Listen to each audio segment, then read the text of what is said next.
आपल्या आवडतं news channel जागो MTVमध्ये आपलं सर्वांचं स्वागत आहे।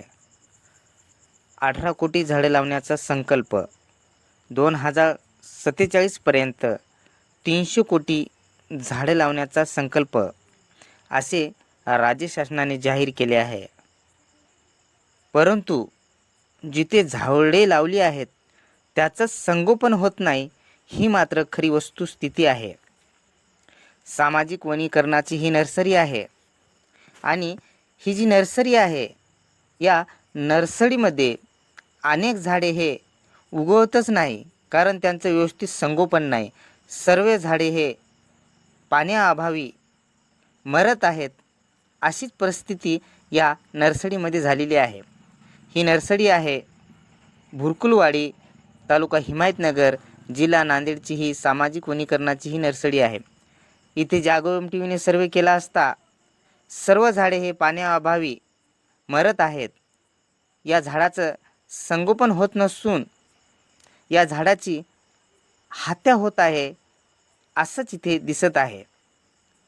पाणी असून सुद्धा इथे पाण्याची व्यवस्था नाही, कुणी इथे देखरेखीखाली नाही, कुठे या नर्सरीला कुंपण नाही। इथे सर्व वन विभाग याकडे दुर्लक्ष करत आहे।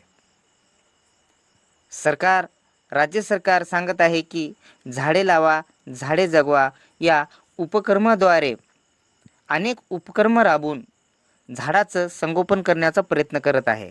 परंतु जिथे नर्सरी आहे, जिथे संगोपनाची व्यवस्था आहे, तिथेच संगोपन होत नाही, अशी सध्याची परिस्थिती आहे। आणि जंगलामध्ये झाडाची तोडसुद्धा तितक्याच प्रमाणात होत आहे।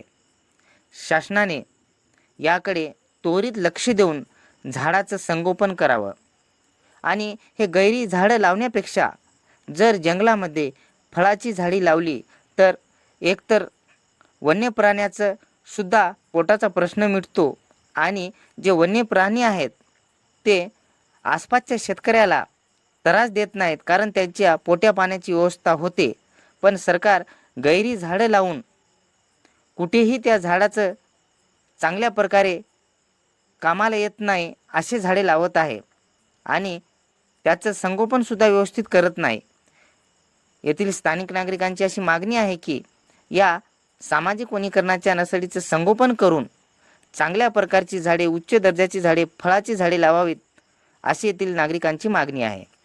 मी मनोज विश्वनाथ तपासकर, जागो MTVसाठी भुरकुलवाडी, तालुका हिमायतनगर, जिल्हा नांदेड।